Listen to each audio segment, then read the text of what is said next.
as a rebuttal. See, considered that Western Europe is doing a better job in that. I think Sweden, you would have seen the study, how many patients have been done. 7 years of follow-up and 18,000 patients were there. It's an observational study, still which again is, okay, when we interpret science, the RCT is the better way. I mean, we need to have at least a reasonably good number of RCTs. From observational studies, it is really difficult to conclude because those who opt for pump therapy might anyways be better candidates. Like you have seen the list of indications of pump therapy. They're already motivated. They're already wanting a better control. So in our practice also we see that. Those who want better control, and if they take pump therapy, they really do well. Then the hazard ratio for cardiac risk was also better. So you know that cardiovascular issues are the most important thing. If a child is taking insulin and finally no result with that, we can see that there was a clear distinction in the hazard risk with the cardiovascular. We tell it the same. Even HbA1c was the same in those patients. So only that, considering the point that CGM is doing that thing, because that's the time in range which is the point. So we know that hazard risk, definitely, observation may be there, but we can see hazard risk is also there, very much low for the pump therapy. That's one which, maybe because MDI is not a standard of care, maybe they are provided by the government, but still you should agree that that study showed a clear-cut distinction in the hazard risk.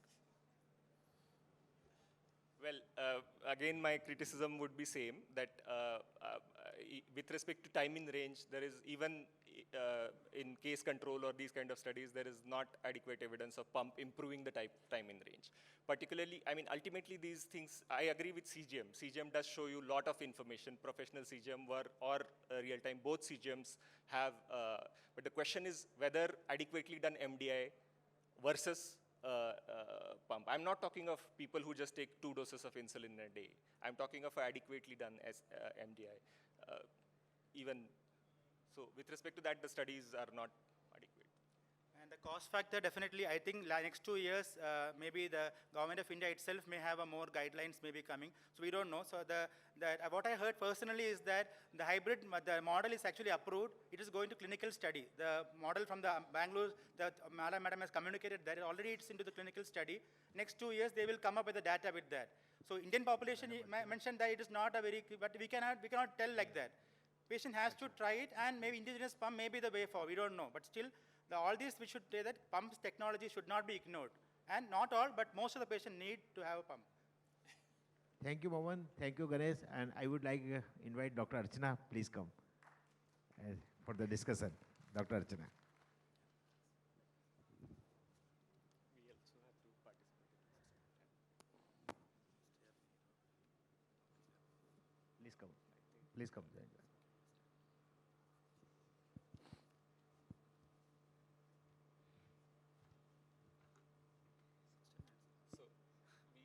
Now the next part of it is the interaction kind of a thing. So I don't know how. Good evening. I think now we are going to interact about type 1 diabetes care in India, a practical scenario. So we have heard the 2 very wonderfully focused gentlemen, and they are in this field, and they were very, very clear with the science. So in the next few minutes, let's take it forward for what is practically possible in our care, and what could be a take-home for everyone in the audience, and what could everyone do in their clinics, whether you're an adult physician or a diabetologist or a pediatrician or a pediatric endocrinologist, or whichever case scenario is there. But if a child with type 1 diabetes comes to you, then stepwise, affordability, accessibility, education, availability of care, and the science, and ultimately keeping the child at the center, can we just come to a sort of consensus that what would be the best care? I would just set the ball rolling by saying that most of the children, mostly children, but sometimes of course adults, with type 1 diabetes are detected in ketoacidosis. So that is unfortunate. Maybe we need more awareness and education to shift the trends so that the children actually get detected much before they land into diabetes ketoacidosis. But if they do so, then how do we go forward? So how could we create awareness? What would be the way to catch people before ketoacidosis, and then ketoacidosis, and then post-hospitalization? What would be your, anyway, how would you like to? So basically, Madam has highlighted a very important problem that, and in the morning, in the afternoon talk of ketoacidosis, I did mention that more is the awareness, lesser is the ketoacidosis. So yes, I mean, awareness regarding type 1 diabetes in simple words, like if the child is peeing more and drinking more water, they need to check sugars. This simple message need to go to general public.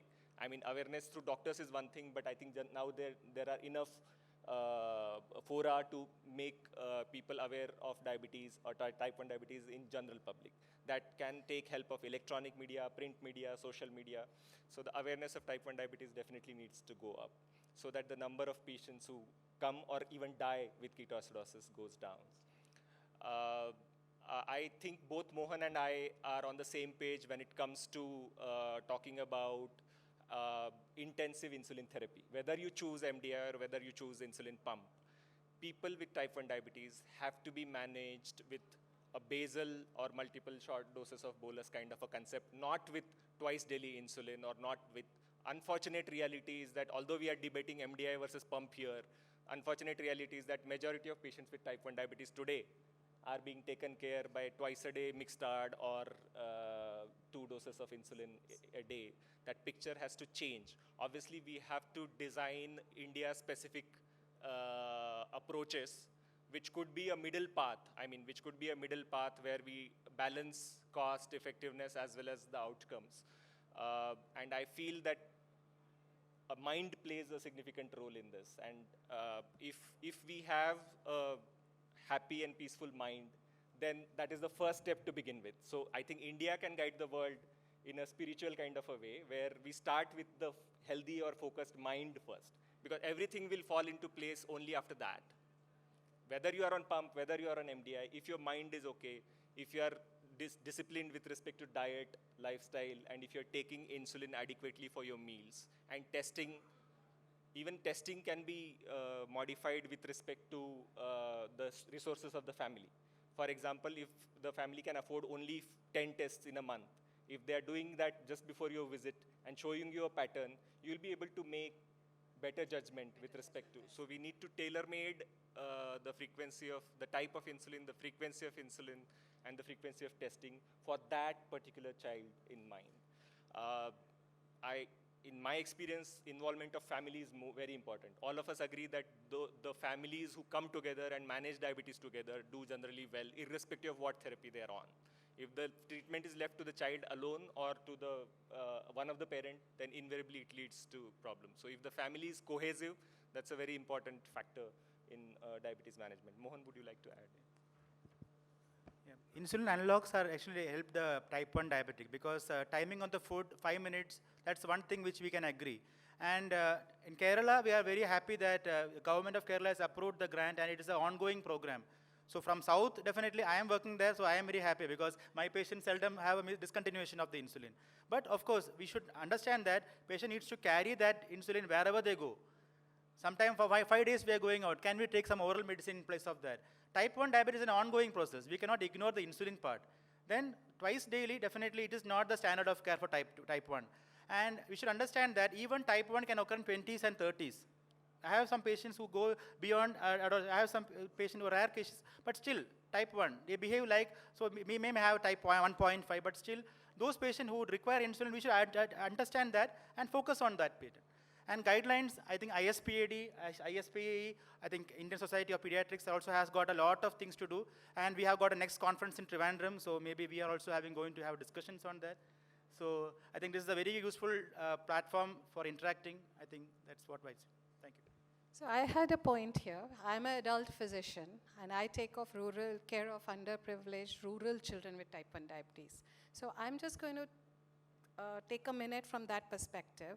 Each one of you, in whatever capacity you see people with type 1 diabetes, make your own protocol. It would be from the first thing which Dr. Ganesh said, that awareness. Can you just put up one poster in your clinic that people in the local language, which tells people that children can get diabetes? First of all, it starts from there. Second, it can be type 2, it can be type 1. What could be the symptoms? And if at all there is an index of suspicion, because sometimes the index of suspicion is not high even in the doctors, let alone the parents and the child itself. So if that poster, one single poster can be put up in your clinic in a local language. It may go a long way, along with all the awareness things that we are talking about. Second, make your own protocol. If you live in a small town, not with no access to XYZ, then what would you do when a child comes to you? I would do this, I would do this, I would take this much time, but for God's sake, again, I would say it very emphatically, as Ganesh said, that no premixes. I know it's easy. I know it's so simple to just give a premix insulin twice a day, check your sugar after a month, and you don't know what. The child again goes back in ketoacidosis somewhere. There's so many. I get stunted children with 10 years of premix insulin with minimum monitoring. It saddens the heart. Today, a child with type 1 diabetes can live, has a longevity as any other person. Are we confident about that? I think most of the doctors feel that this is a hampered life. So that message goes across to the patient's family. So if you are confident, no, a child with type 1 diabetes can grow, thrive, do anything they want in their life and live productively, then your confidence will reflect when you're talking to your patient. So that's first. Awareness is second. Make your own protocol. You do not have the pumps available, you're not aware about it. Find a center near you where you can refer to them. So I always feel it's okay not to know. It's okay not to have a team. It's okay not to have time to teach carb counting. So many of us do not know how to count carbs.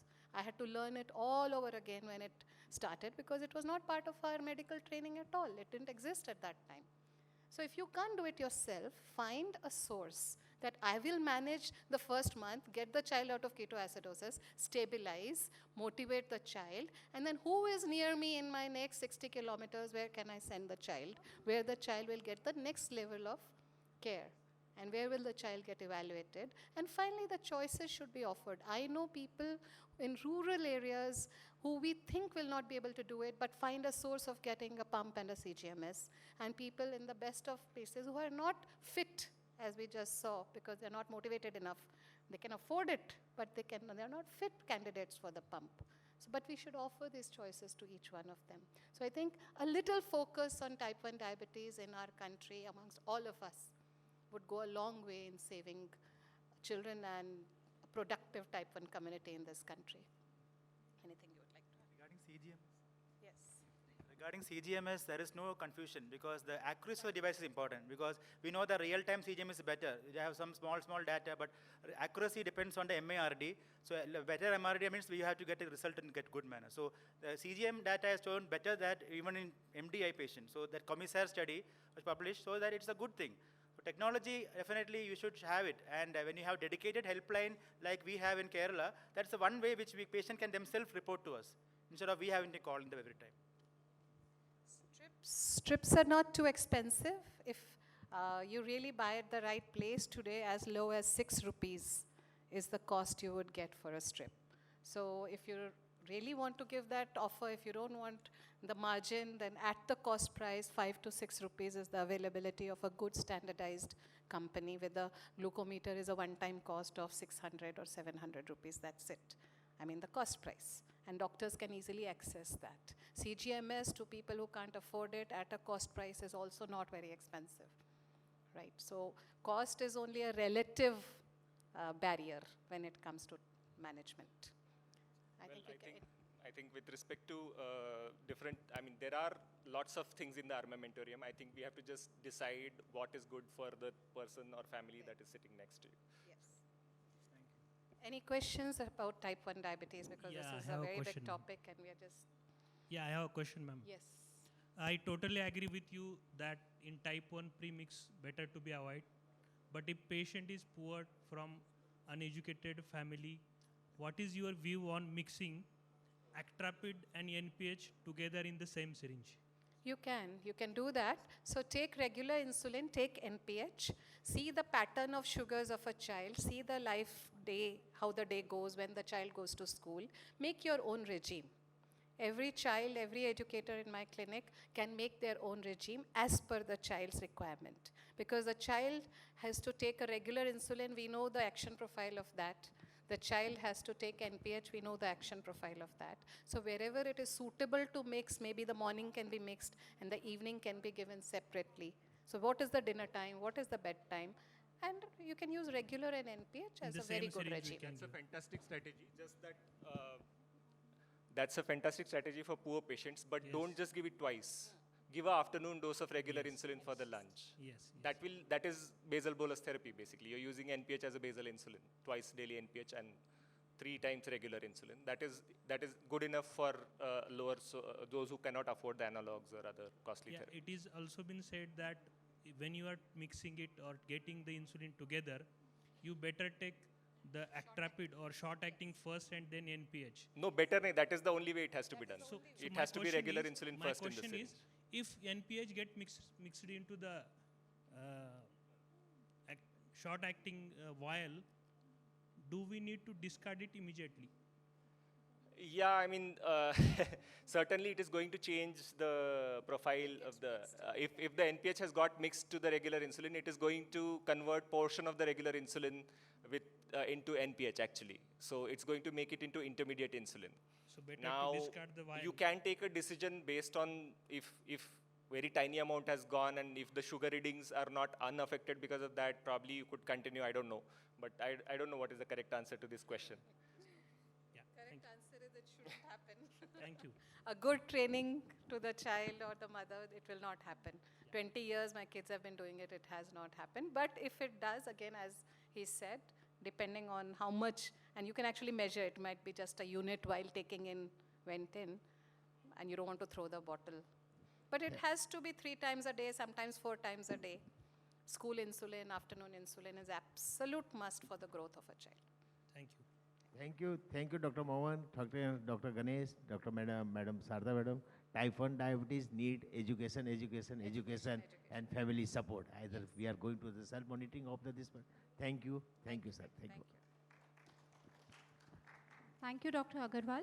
We will close our scientific program for Best Hall today. I will request everyone to move to Banting Hall, where there is a special symposium on insulins. Thank you and see you all tomorrow.